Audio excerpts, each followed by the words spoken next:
Hello guys! Welcome back to my channel. This is Reg Cups at your service. So today's video, gagawa po tayo ng do-it-yourself facial mask. Ayan. Although bumili naman ako ng mga face mask, yung may mga flavors. But because bumili kasi ako ng compressed facial mask, so that's why I wanna do the do-it-yourself. Ayan.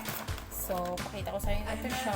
Parang tablet lang siya. Tapos pag nabasa siya, nag-e-expand siya. So, I'm so excited to use this. Or na-amaze lang ako sa mga new products ngayon. So, ayun.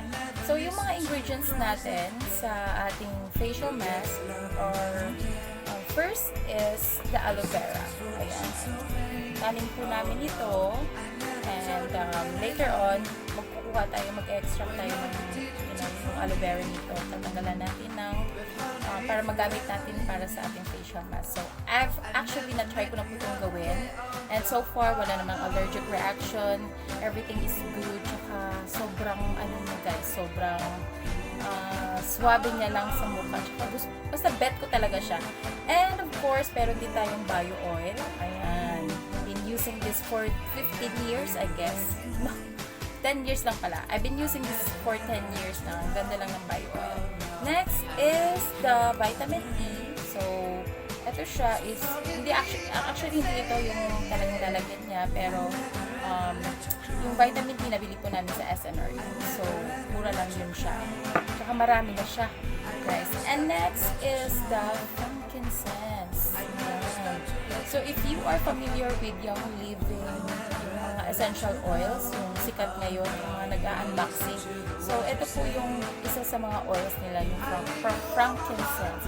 Ang ganda po niya kasi talagang may mga peeling siya nangyayari. I use this alone. Nagpipeel off talaga yung skin mo. Pero, syempre, I don't want that I don't really like using this alone kasi, you know, this one is very expensive, mga dime. 1,000 plus ata ito. So, that's why patak-patak lang ang gamit natin. Kaya, that's why I wanna incorporate it with the aloe vera. And also, the aloe vera, the smell of it is medyo, you know, alam nyo na yung amoy ng aloe vera. Kaya, this one will help na mabango yung facial mask natin. Ayan. So, we have the compressed facial mask, the BioOil, yun po yung ingredients natin, vitamin E, tapos frankincense, like 2 drops of this, and aloe vera. Ayan. Tapos, ito, may lalagyan din tayo. Diba? Okay, so, linisin mo na yung mga lalagyan. Although, ito is na-recycle pa lang to. Pero malinis na po to, guys. Na ano ko na to. So, hindi pa kasi dumating yung na-order ko yung lalagyan ko sa facial mask ko. So, for now, ito muna gagamitin natin. And then, while doing the facial mask, pwede din tayo mag-vlog about the hair removal cream. Ayan, nabili po natin ito sa Shopee. I wanna check out if talagang effective talaga siya. Although may nakikita na akong vlog about this. So, I wanna try this one. Sana wala siyang allergic reaction sa skin. Pero, sensitive lang ang skin niya. Pero actually, ako talaga, guys, ayaw ko talaga na yung mga sobrang tapang na mga chemicals na ina-apply sa katawan kasi, you know, parang pangit din kasi na-absorb natin yung mga bad chemicals sa ating katawan. Ayan. So anyway, this one, we'll just try this like mga 2 times siguro. Hindi naman agad tumutubo yung hair natin, kaya okay lang siguro. Yeah. Alright. So, mag-extract lang ako ng aloe vera and then we'll see, I'll let you know what the next procedure. Okay? So, be right back. Ayan guys, yung aloe vera natin. So, fresh pa siya. The aloe vera alone guys, yung gagamitin ko. Sobrang bongga na. Nakating siya ng mukha, promise. Glass din siya. Pero make sure guys, ilalagay nyo sa ref para lagi siyang fresh. Ito naka-ref kasi lagi.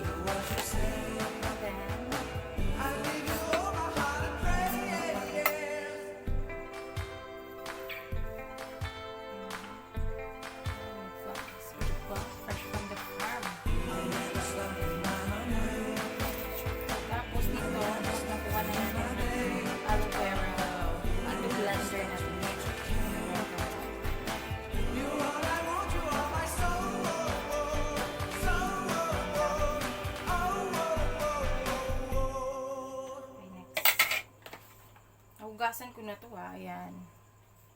Kaninang umaga ko lang to kinuha. Ayan. Medyo sensitive yung ano nyo, skin nyo. Make sure laging fresh na aloe vera ang gagamitin nyo. Ayan. So yung gagawin ko na facial mask guys, good for 1 week po ito. Ayan. Hindi siya pwedeng matagal. Kasi you know, hindi natin alam kung ano mga bacteria ang mag-build up. So far, 1 week lang talaga yung mga ginagawa kong do-it-yourself. Or minsan hindi ako napagawa.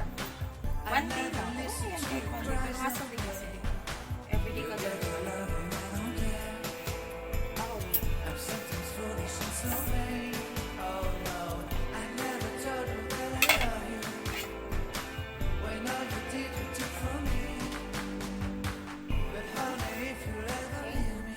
So, lagay lang natin lahat ng aloe vera.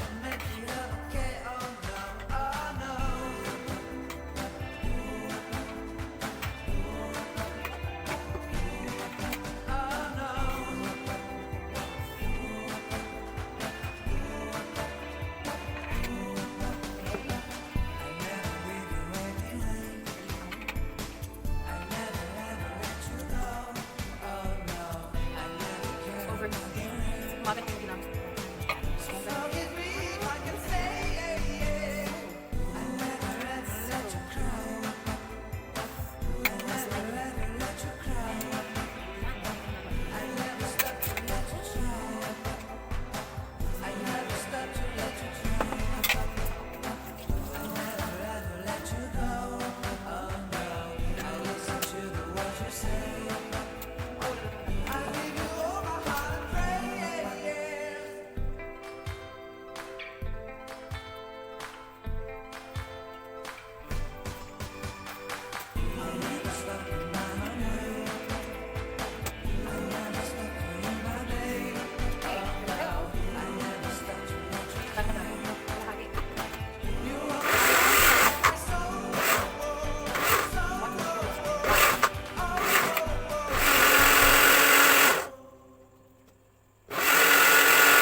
Bago siya, pero okay lang yan.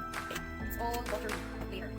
Ayan guys, so natapos na nating i-blender ang ating aloe vera. So next thing is gagawin na po natin ang mixture.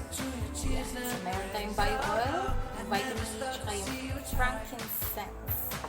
Ayan. So nakikita nyo, sobrang watery niya na. So maglalagay lang tayo dito.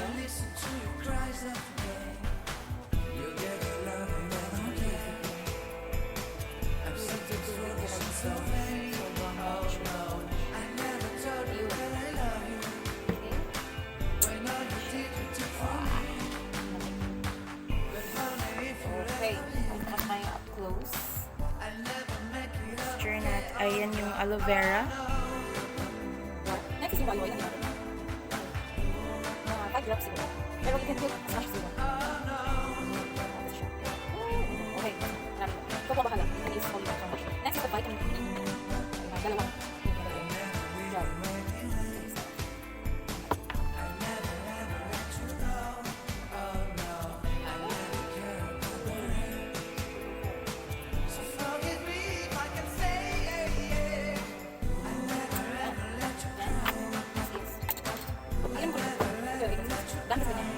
Drop. Frankincense from Aloe Vera.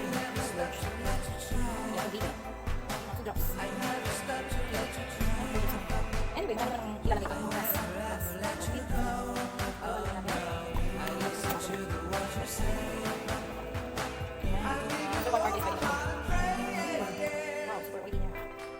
Ayan na po ang ating mixture. Oh, super natural yung ay hindi pala 100% aloe vera plus the following ingredients. Okay, now papakita ko na sa inyo ang compressed compressed face mask. Kung paano siya mag-expand. So, ito na yung ating compressed face mask. Then, ilalagay lang natin. Watch. Ooh, diba? Na-absorb niya yung ating mixture. Saka siya nag-expand. Ayan. Pag nabasa siya, yun, mag-expand na siya. Okay, so maglalagay pa tayo ulit. Dadamihan natin to kasi good for 1 week po ito. Okay. Mga 5. Hindi pala 7. Hanggang sa maubos yung ating ang water niya.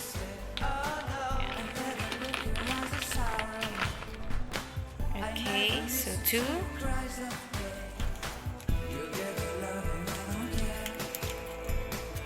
3, 4, 5,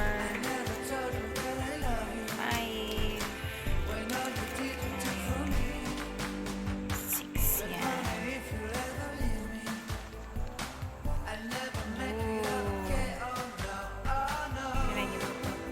Nag-expand siya pag nakaka-absorb na siya ng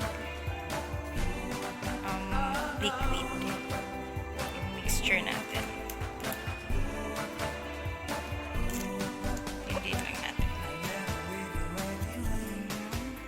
Okay.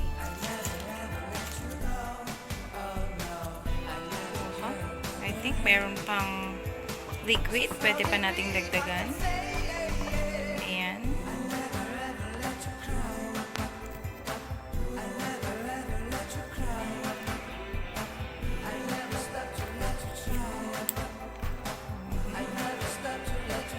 May liquid pa.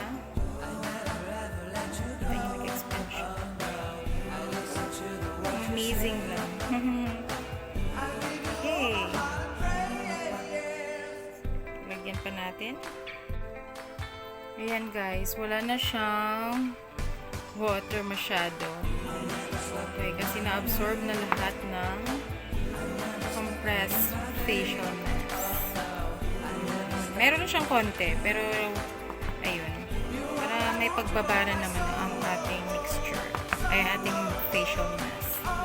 So, hanggang dyan na lang yan. I think I put 10 compressed facial mask. Kaya bongga na to. O, diba? Yan. So, lagay mo lang yan sa ref. Yun. Tapos, after 1 hour, pwede mo na siyang gamitin. Or kahit ngayon, pwede mo na siyang gamitin. Pero mas maganda pag na-absorb ng mabuti yung yung na-absorb ng mask yung ating mixture. Alright. So, yun lang po. Ayan. Meron pa natin ang aloe vera liquid. So, gagawa tayo ulit ng another batch. Ipamimigay po natin yan. Ayan. So, pwede rin kayong mag-experiment. Pwede din kayong magawa ng inyong sariling do it yourself facial mask na kung ano yung mga ingredients na gusto niyo i-try. So, pwede din yung, alam niyo yung hugas-bigas. Pwede din yun. Okay. So, ayan guys. Maglalagay din ako ng aking face mask. Yung ginawa ko. So, ayan. Wait lang. Nice. Hindi pa tayong alien po. Natin.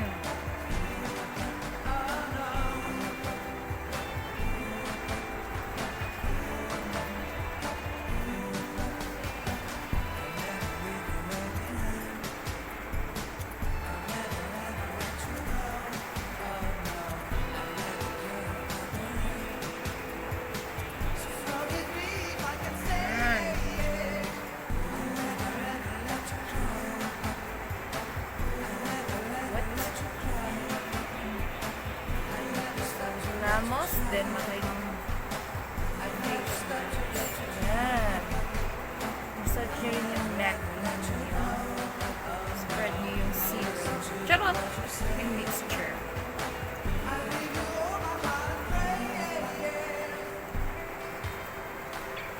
Daming kaartihan.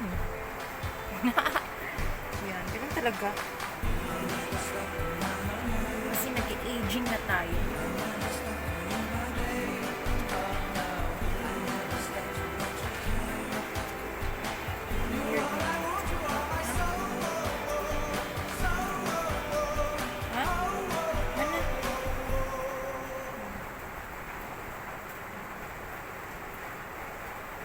Okay.